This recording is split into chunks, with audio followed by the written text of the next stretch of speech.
ఓం శ్రీ గురుభ్యో నమః. ఆగస్టు మాసంలో ద్వాదశ రాశుల యొక్క ఫలితాలు ఏ విధంగా ఉన్నాయో తెలుసుకుందాం. ద్వాదశ రాశుల యొక్క ఫలితాలు తెలుసుకునే ముందు ముఖ్యంగా మనకి ఏ గ్రహాలు ఏ రాశుల్లో ఉన్నాయో తెలుసుకుందాం. శుక్ర గురువులు మిథున రాశిలో సంచారం చేయటం, ఆగస్టు 21వ తారీఖున మరి శుక్రుడు కర్కాటక రాశిలోకి సంచారం చేయటం, అలానే రవి బుధులు కర్కాటక రాశిలోకి సంచారం చేయటం, అలానే ఆగస్టు ద్వితీయార్థంలో రవి సింహరాశిలోకి సంచారం చేయటం, అలానే సింహంలో కేతువు, కన్యలో కుజుడి యొక్క సంచారం, అలానే రాహు కుంభరాశిలోను, అలానే మనకి 137 రోజుల పాటు శని వక్రగతిలో ఉంటాడు. ఈ వక్రగతిలో ఉండటం వల్ల మరి శని వక్రగతిలోకి వెళ్ళటం వల్ల కూడా ఫలితాలు అనేవి మారిపోతాయి. శని మీనరాశిలో ఉన్న ఆ మీనరాశిలోనే వక్రస్థితి పొందటం వల్ల వివిధ రాశుల యొక్క ఫలితాలు మారుతూ ఉంటాయి. సహజంగా ఇక్కడ ఎలా ఉంటుందంటే గురువు అతిపెద్ద గ్రహాలైన గురువు శుక్రుడు గ్రహాలని మనం ఒకసారి పరిశీలన చేస్తే గురువు ఎవరి రాశి నుంచి అయినా కూడా 2, 5, 7, 9, 11 స్థానాలు సుఫలితాలను ఇవ్వటం, శుక్రుడు 1, 2, 4, 5, 8, 9, 10, 11 స్థానాలు సుఫలితాన్ని ఇచ్చే అవకాశం అనేది ఖచ్చితంగా ఉంటుంది. 8వ స్థానం 9, 11 స్థానాలు సుఫలితాన్ని ఎక్కువగా ఇస్తుంది. అలానే ప్రతి గ్రహం కూడా వాళ్ళ రాశి నుంచి ఒక్కొక్క ఫలితం అనేది ఇస్తుంది. అలానే కుజుడు, రాహు, కేతువు, శని 3, 6, 11 స్థానాల్లో సుఫలితాలను ఇవ్వటం, అలానే 2, 4, 6, 11 స్థానాల్లో కూడా బుధుడు మంచి ఫలితాలను ఇచ్చే అవకాశం ఖచ్చితంగా ఉంటుంది.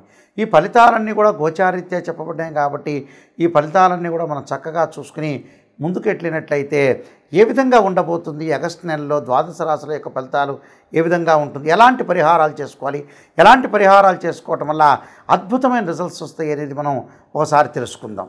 వృశ్చిక రాశి వాళ్ళకి ఏ విధంగా ఉండబోతుందో ఒకసారి మనం పరిశీలన చేస్తే రాశ్యాధిపతి అలానే షష్టమాధిపతి అయిన కుజుడు లాభస్థానంలో ఉండటం వల్ల భూలాభాలు కలుగుతాయి.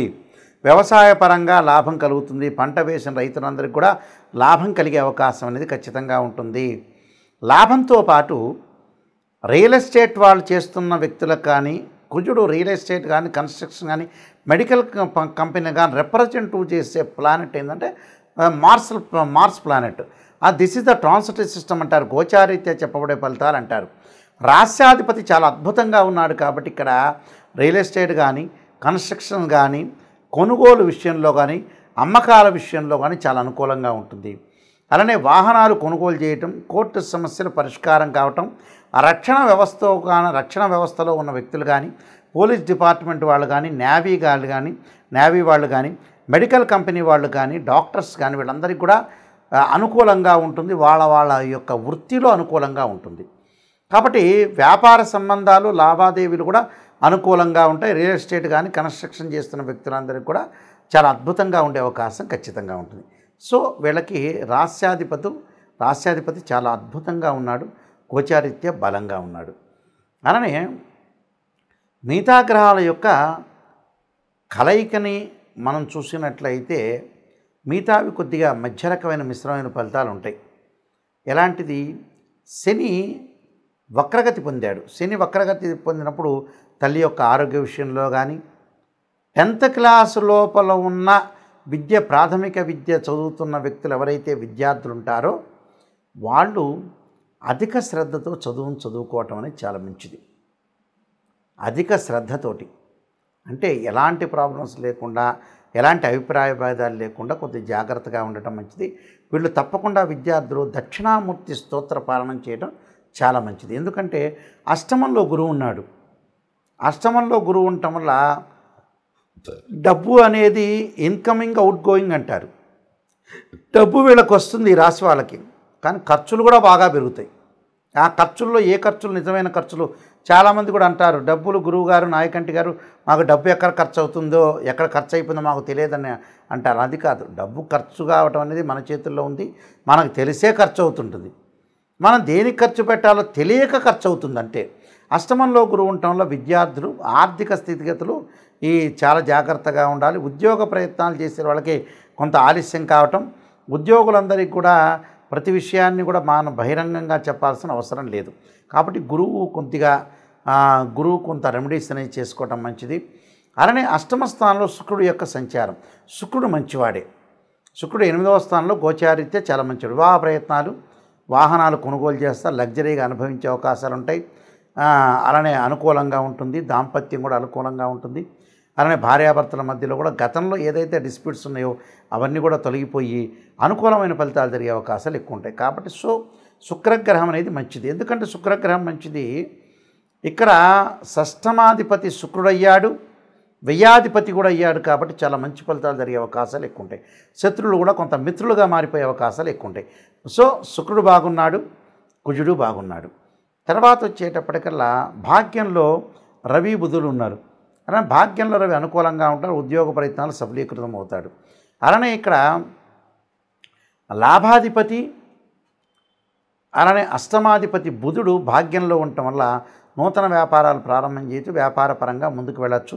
సిమెంటు, ఇసుక, అలానే వుడ్ వర్కు, దాంతోపాటు వుడ్ వర్క్తో పాటు ఏదైతే చిన్న చిన్న గ్రోసరీ స్టోర్స్ వాళ్ళకి కానీ, అలానే క్లాత్ షోరూమ్ వాళ్ళకి కానీ, ఆటోమొబైల్ రంగం వాళ్ళకి అనుకూలమైన ఫలితాలు జరిగే అవకాశం ఖచ్చితంగా ఉంటుంది. ఉద్యోగ ప్రయత్నాలు కూడా సఫలీకృతం అవుతాయి. అనుకున్న దానికంటే మంచి ఉద్యోగం రాదు, కానీ ఏదో ఒక చిన్నదో పెద్దదో ఒక ఉద్యోగం అనేది వచ్చే అవకాశం ఉంటుంది.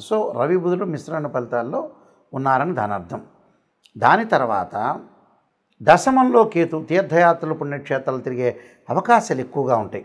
కాబట్టి వీళ్ళకున్న గ్రహాల్లో ముఖ్యంగా బాగున్న గ్రహాలు స్పష్టంగా చెప్పదలుచుకుంటే కుజుడు బాగున్నాడు, శుక్రుడు బాగున్నాడు, మిగతావి మిశ్రమైన ఫలితాలు ఉంటాయి. ఎందుకంటే నిజాన్ని తెలుసుకున్నారంటే మీరు ఏదో రకంగా పాపం దాని యొక్క పరిహారం చేసుకోవటం కానీ, లేతే కొంత కేర్గా ఉండటం కానీ, ఆచితూచి అడుగులు వేయటం కానీ. ఎందుకంటే బంధువులతోటి కూడా కొన్ని గొడవలు వచ్చే సందర్భం ఎక్కువ ఉంటుంది వీళ్ళకి. బంధువులతోటి వాళ్ళు ఏ మాట అంటున్నారు ఎస్ అనే పాయింట్కే మీరు రండి. ఎవరితో కూడా ఆర్గ్యుమెంట్స్ కానీ, గొడవలు కానీ, తగాదలు పెట్టుకోకుండా కాలం అనేది కాలనాగులాగా కాటేస్తుంటుంది ఒక టైంలో. మన నోరే అనేది చాలా అదుపులో ఉంటుంది, చాలా మంచిది. కాబట్టి కొద్ది జాగ్రత్త వహించి ముందుకెళ్తే, ఎందుకంటే ద్వితీయాధిపతి గురువే అష్టమ స్థానంలో ఉన్నాడు కాబట్టి కొంత జాగ్రత్తగా ఉండాలి. సంతానపరంగా ఎలాంటి ఇబ్బందులు కలవు, కానీ నేను చెప్పబోయే పరిహారాలు పాటించండి, మీకు మంచి జరిగే అవకాశం ఖచ్చితంగా ఉంటుంది. నేను చెప్పే ఎప్పుడైనా సరే ఫలితాలన్నీ కూడా శాస్త్రంలో ఉన్న ఫలితాలు మాత్రమే చెబుతాను. ప్రజలందరికీ కూడా, వీక్షకులందరికీ కూడా, నాయకంటి గారి రాశి ఫలితాలు చూసే వ్యక్తులందరికీ కూడా నేను ఒక సమాధానం చెప్తాను. నిజాన్ని తెలుసుకోండి. నిజం అనేది నిప్పు లాంటిది. అబద్ధ భావాలు ఎప్పుడు కూడా నిజంగా ఉండదు. అబద్ధం అంటే తనను తాను మోసం చేసుకున్నట్టు అర్థం. నేను చెప్పే గ్రహాలు వాళ్ళ రాశి సంబంధించిన గోచారం అనే 20% మాత్రమే ఫలితం ఉంటుంది. ఏ గ్రహాలు ఏ స్థానంలో ఉంటుందో బాగుంటుందో తెలుసుకోండి. ఎందుకంటే రకరకాల పుస్తకాల్లో కానీ, వివిధ ఋషులు రచించిన గ్రంథాల్లో కానీ, నేను కూడా దాదాపు 15 గ్రంథాలు రచించాను, రైటర్ని కూడా. అందువల్ల గ్రహాలు ఏ పొజిషన్లో ఉంటే మన రాశి నుంచి మనం గోచారీత్యా చూసుకునేటప్పుడు ఏ రాశి ఫలితాలు ఏ గ్రహాలు బాగున్నాయో ఆ గ్రహాలు మాత్రమే మనకు బాగున్నట్టు. వేరే గ్రహాలు నేను చెప్పినవి చెడు ఫలితాన్ని ఇచ్చే గ్రహాలు చెప్తాను, ఆ గ్రహాలకి మన నివారణ మార్గాలు కూడా నేను చెప్తాను, అవి పాటించండి. నిజాన్ని తెలుసుకోండి, మీరు మోసపోవద్దండి. ప్రతి గ్రహం బాగుందంటే నేను చెప్తే బాగున్నట్టు, బాగలేదు అంటే బాగలేనట్టే. ఆ ప్రేక్షకులందరూ కూడా ఇది గమనించవలసిందిగా ప్రార్థన. ద్వాదశ రాశుల వాళ్ళందరూ కూడా, ఈ రాశులందరూ కూడా వృత్తి, ఉద్యోగ, వ్యాపార రంగాల్లో కానీ, అలానే ఆరోగ్యం పరంగా కానీ, విద్య పరంగా కానీ, ఆలోచనల పరంగా కానీ, ప్రమాదాల పరంగా కానీ, అలానే ప్రతి విషయం కూడా ఆలస్యం కాకుండా ఉండాలి అనంటే కొన్ని రెమెడీస్ అనేవి మనం ఖచ్చితంగా ఆ నెలలో పాటించాల్సిన అవసరం అనేది ఉంటుంది.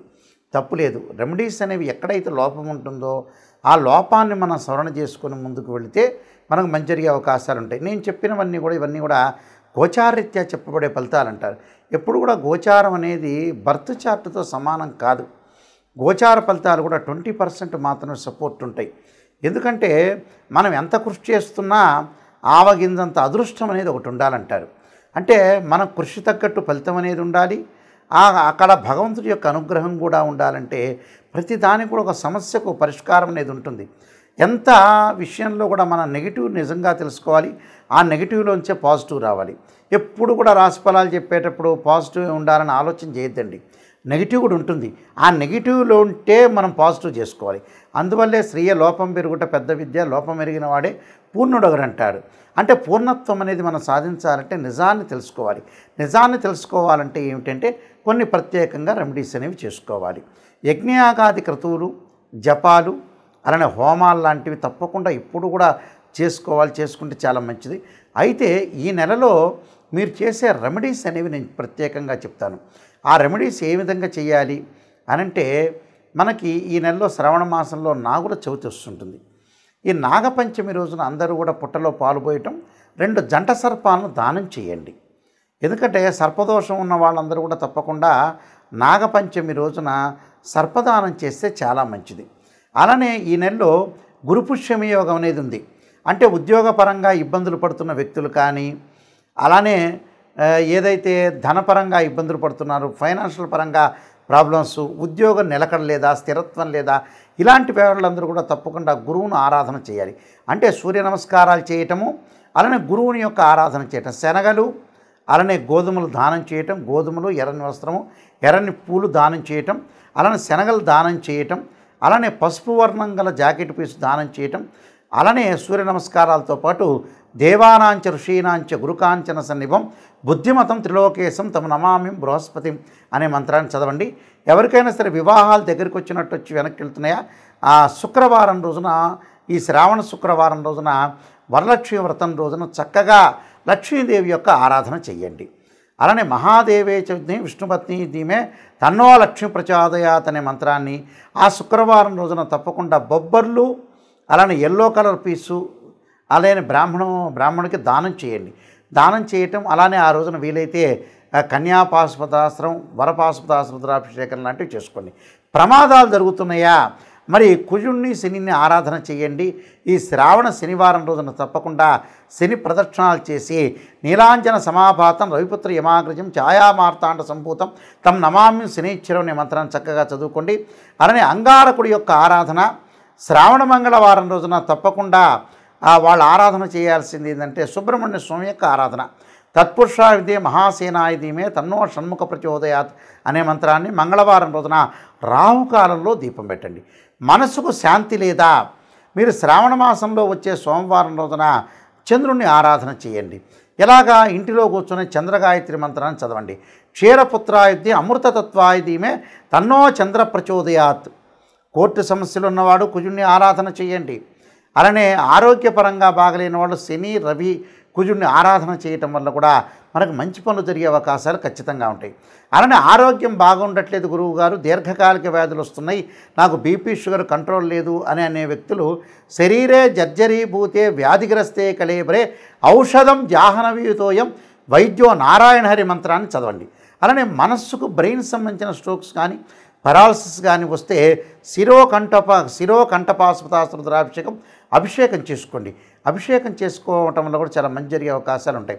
అలానే ప్రేమించిన వ్యక్తులకి వివాహం కావట్లేదు అనే వ్యక్తులు అబ్బాయి కన్యాపాశుపతాస్త్ర రుద్రాభిషేకం, అమ్మాయి వరపాశుపతాస్త్ర రుద్రాభిషేకం, అఘోర గౌరీ పాశుపతాస్త్ర రుద్రాభిషేకాలు చేసుకుంటే తప్పకుండా అనుకూలంగా ఉండే అవకాశం అనేది ఖచ్చితంగా ఉంటుంది. ఇవన్నీ కూడా గోచారరీత్యా చెప్పబడే ఫలితాలు అంటారు. తప్పకుండా ఈ గోచారరీత్యా చెప్పే ఫలితాలు మీరు అన్నీ కూడా నియమాలన్నీ కూడా మీరు పాటించండి. పాటిస్తే చక్కని ఫలితాలు వచ్చే అవకాశం అనేది ఖచ్చితంగా ఉంటుంది.